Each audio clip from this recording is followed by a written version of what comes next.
You worked on those books, and then suddenly they handed you an assignment that is like, it's like I don't know if it's a blessing or a curse. They said, hey, we got this character. A couple people have tried him before. How do you feel about Hawkman, Robert? What do you think? How about a fresh new take on Hawkman? Yeah. Okay. Yeah. And now and then I could see them having to go. If it was me, I would go like, I don't know, man. That's really difficult. But then they go, oh, and we got this guy you might have heard of who wants to do the art, named Bryan Hitch. So tell us, how did Hawkman with Bryan Hitch and Robert Venditti come out? Because that was the best DC comic of 2019, I want to say. That was my favorite. Or the 2000s, if you just want to say the 2000s, that's fine too. You know what I mean? Yeah. No, let's not go nuts. Let's not go nuts. No, but it was up there, man. Because anything by Bryan Hitch is going to be one of the best comics out there, right? Talk about this. Hitch is amazing. Beyond just being an artist, he's an amazing collaborator. He has such great story ideas of his own. You know, one of the best times I ever had working on a book was working with him on Hawkman. But I didn't know he was going to be the artist when they asked me about it. So for me, again, going back to me not knowing anything about comics, didn't grow up reading them. When they asked me to pitch on Hawkman, I was like, I know his visual because I think I saw it in like a cartoon in like the 70s or 80s or something. So I know he flies, but it's literally the only thing I know about Hawkman. And they were like, cool, tell us what you got. So that first night, I just went to Wikipedia to start reading about Hawkman, which is kind of what I do with every character. And the interesting thing about Hawkman is he's got 3 Wikipedia entries because he's so confusing. It's not even all under one umbrella. You know what I mean? But as I was reading it, I was like, oh, I get it. This ancient Egyptian guy, he reincarnates, but he reincarnates across time and space. So this Thanagarian version is really the same guy. He just reincarnated and it's all the same thing. And as I went reading all the Hawkman comics, I saw that they never actually did that in the comics. And I said, well, I guess that's my story then. And I thought that would be a way to kind of unite what was generally regarded at this time as the most confusing continuity in all of comics, not just DC, but everywhere, you know. I've had a few people ask me to write Donna Troy since I started doing Hawkman, because I guess she's supposed to be super confusing too. But again, I don't know the first thing about her, so I can't say how. But well, if they'll get George Perez to come out of retirement to draw it or something. Yeah, maybe. Yeah, that'll work. So my idea was to make Hawkman a character who reincarnates across time and space. All the versions we'd seen of him in the past are all the same guy. He just never knew it until now. And my story was about him discovering these things about himself and creating a new mythology for him. There was a new sort of origin that would encompass all these things. And that was what I pitched to DC. So you did one of my favorite things. So when retconning happens, people complain they don't like it. I only don't like it when the writer of the retcon disregards what came before and does not address it or doesn't, or says like that was not canon. This is you took it all as canon and tried to weave it all together. Yeah. So one of the best, and I apologize for keep moving in and out like this. No problem. I have a dog who keeps coming and going through my little door right here. But no worries. So one of my best days in my career was the day that Hawkman #1 came out. And now Brian, when he sort of read what I had just told you, that concept, he loved it and he wanted to be a part of the book. And I was, so thrilled about that. But he immediately got it in ways that I didn't even get it, because Brian is somebody who did grow up reading DC Comics. He's extremely familiar with the entire universe and all these vast characters. You know what I'm saying? So he immediately had all these ideas too of like things that we can go and where we can go and things like that. But we're putting it all on the table because what you said, whenever you mess with continuity, a lot of times people don't like it, And so we put it all into this first issue. And the first issue, he learns that he reincarnates across time and space, and all the Hawkmen are the same guy. And before that issue hits stands, I'm nervous, right? Because I just went through this with Hal Jordan, the Green Lantern Corps, where I had Guy and Kyle and John and Hal all in one book. And, the Kyle fans hate Hal, and the Hal fans hate John and Kyle, and everybody hates Guy. You know what I'm saying? And it was like, Yeah. I didn't want that. I just wanted all the fans to just like Hawkman. I didn't want to throw away one for another or whatever. I wanted to make them all count and be like, if you read the Silver Age stuff and it was Katar Hol from Thanagar, this is your Hawkman. If you're a fan of the Golden Age stuff or the stuff that came along in the Jeff Johns run in the early 2000s, and you like, Prince Khufu, the ancient Egyptian, this is your Hawkman. It's all your Hawkman. Plus all these Hawkmen that you never knew existed, like one from Krypton and one from Ray. Yeah, oh, so great. One from the Microverse, one that was a new god, like all these other things, right? So that first day when that first issue came out, all the reviews and like fan response started coming in, and this is so rare. You ran a shop. It was almost uniformly, I can't believe that Robert Venditti and Brian Hitch fixed Hawkman in like 2 pages. Yeah. Because it was 1 2-page spread of all these past lives. And he says, I don't just reincarnate across time, I reincarnate across time and space. And he never knew it until then. And everybody's just like, I can't believe that they did that. With this character that people have been trying to make sense of since the Silver Age reboot, going on 60 years, It was wonderful. And that's a day I'll always remember. Okay, so I said this at the time. I said, I read Hawkman. I came for the Hitch, but I stayed for the Venditti for sure because I loved it. You had me at that first issue. It was one of those rare things. I feel like you knew you don't have 6 issues. You don't have a full trade to get somebody's attention on a new comic these days. Not you on really Hawkman. Not on Hawkman. Not for Hawkman, like, right? They might do it for Batman. But on Hawkman, you better get there in the first issue or they're not going to pick up issue 2, Oh. But Hitch, I mean, obviously he's an artist, but to just say that he's an artist, he's so much more than that, Well, wait a minute. I want to address one more thing about Hitch, too, because so he had a reputation from the Ultimates as a guy who was sometimes late. Yeah. And I don't think there was a single late issue of Hawkman. No. Yeah. I started following him on Twitter, and this is a guy with a work ethic of delivering comics that like a renewed passion in the guy. Like he has all the accolades of the top guy. He doesn't have to work as hard as he worked on a book like Hawkman. Yeah. I feel like he was trying to prove maybe that he could do a monthly and deliver on time or something. I don't know. Yeah. There was a story I built in my head about that. I can't really say. I mean, yes, every issue shipped on time, except, of course, during the COVID shutdowns, right?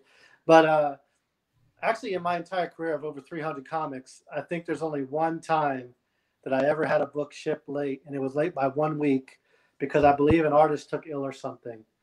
Other than that, every single issue of anything I've ever written has always been on time.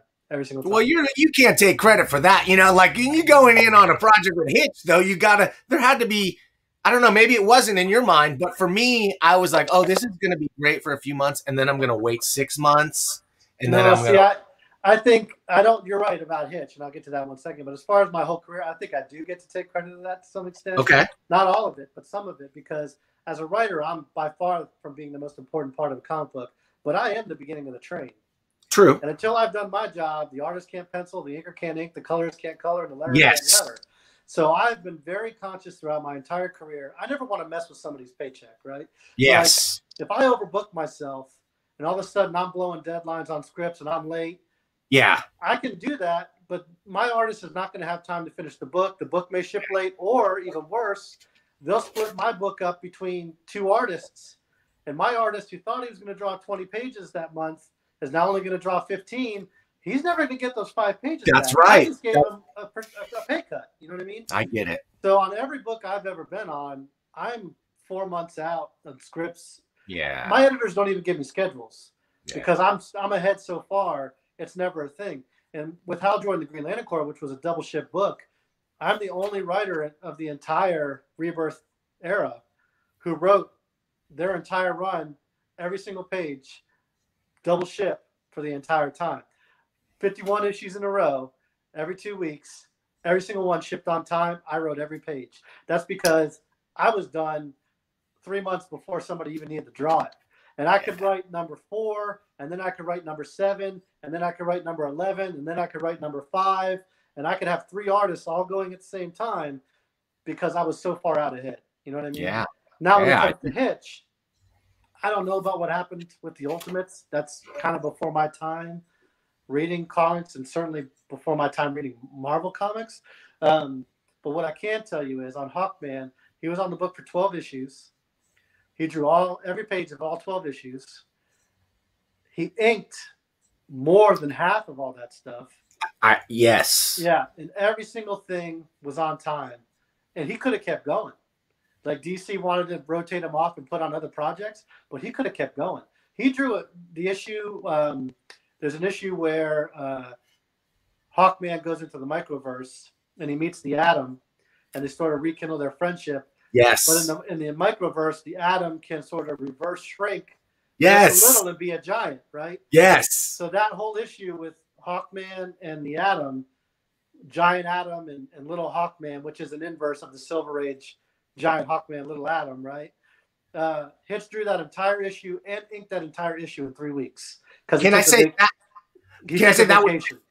that was my favorite issue, and that moment was my favorite moment of the entire series when the Atom unshrank to grow. It's one of my favorites too. And all I can say is that's just writer and artist, and they're like feeling it. You know what I mean? Like by that point, like I've been working with Hitch and we're getting along really good, and he can draw anything and draw it really well. And he's not phoning in any of this art. Like he's doing spreads with like 100 characters on them, or like when he's in Egypt, he's drawing hieroglyphs on all the little things, and you can see what they are because he used to work in the Egyptian exhibit at the British Museum, and so he actually knows hieroglyphs. You know what I mean? So like he's doing enormous amounts of detail. Every issue was a different world with a different setting, a different architecture. We're on Thanagar. We're on Dinosaur Island fighting a T-Rex. You know, we're in ancient Egypt. We're in the microverse. Every issue, Krypton. He's drawing all these things every single month, month in, month out. No deadline pressure. Every book on time. Inking a lot of it too. So amazing. Yeah, for me, I'm in touch with Hitch to try and get him on this show. We've been going back and forth trying to coordinate a time. Yeah. But I don't want to bother him because I go like, you're putting out the best work of your career when you don't have to. It feels like he's going after, like, he's like, okay, I know I'm a top like guy. You look at my stuff. It's beautiful. I know the action is flawless, impeccable, everything drawn right, but I want to show that I can deliver like a cartoonist, like a Jack Kirby can deliver, or like a, like a pro, Neil Adams, the old school guys. Yeah, all I can say is that he was never, and I don't know what prior situations were, but with me, he never waited on a script once. Like he'd be drawing issue 1, and I already have issue 2 locked, and issue 3 is with the editor waiting for me to get notes. So like before he finished issue 1, he had issue 2 and could read it and like that. So he was never waiting on me for story. You know, there was never a time when there was a week that got eaten up because I was out of town or whatever, because I can go on vacation and I'm still 2 months ahead on my scripts and everybody can keep working behind me. You know what I'm trying to say? And I guess maybe that's why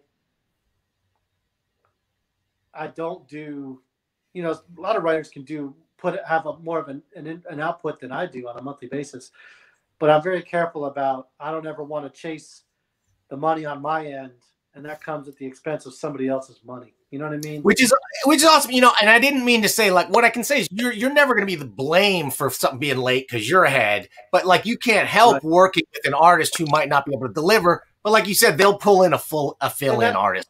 And that's unfortunate, right? Because I don't know the percentages, but I would venture to say that a lot of times when a book is late, it's because the writer didn't turn in the script on time. Could be. It could be. I mean? And everything grinds to a halt until that writer does what they're supposed to do. So it's unfortunate that artists kind of get hung with that. Yeah. I'm not speaking about Hitch specifically. I'm just saying in general. It's unfortunate that artists kind of get hung with that, and it's all on them. When it could just as easily be the artist who was late. True. And boy, do I feel terrible for colorists. you know, because when that happens and the book is late, the colorist ends up having to color, 22 pages in 48 hours or Yes. whatever, month in and Yes. month out. And it just must be maddening to sit there Okay. for 28 days with nothing to do. And then all of a sudden you got to do all of it in 2 days or whatever, you know? So. And not to turn this into the Brian Hitch show or anything, but like, did you read Batman's Grave? Yeah, I read Batman's Grave. Yeah. Because I look at that and I go like, who draws a fight scene like in immaculate detail with background in a fully rendered room, and like there's continuity to everything. There's no shortcuts being taken. His storytelling is flawless. It's amazing. It's a huge component of our Hawkman book too, right? Because Hawkman as a character is so confusing. So the storytelling I felt from the writing part and the art part, I don't know if it would have worked as well if it wasn't so flawless. You know what I mean? Okay. Like the visual storytelling was so flawless that the reader, you could read that book with no dialogue. You know what I mean? And so that takes a hurdle away from the reader. Okay, let's with a character that traditionally is like all hurdles. You know what I'm saying? So, yeah. Speaking of flawless storytelling, let's take a look at Tankers #1, huh? Sure. Yeah.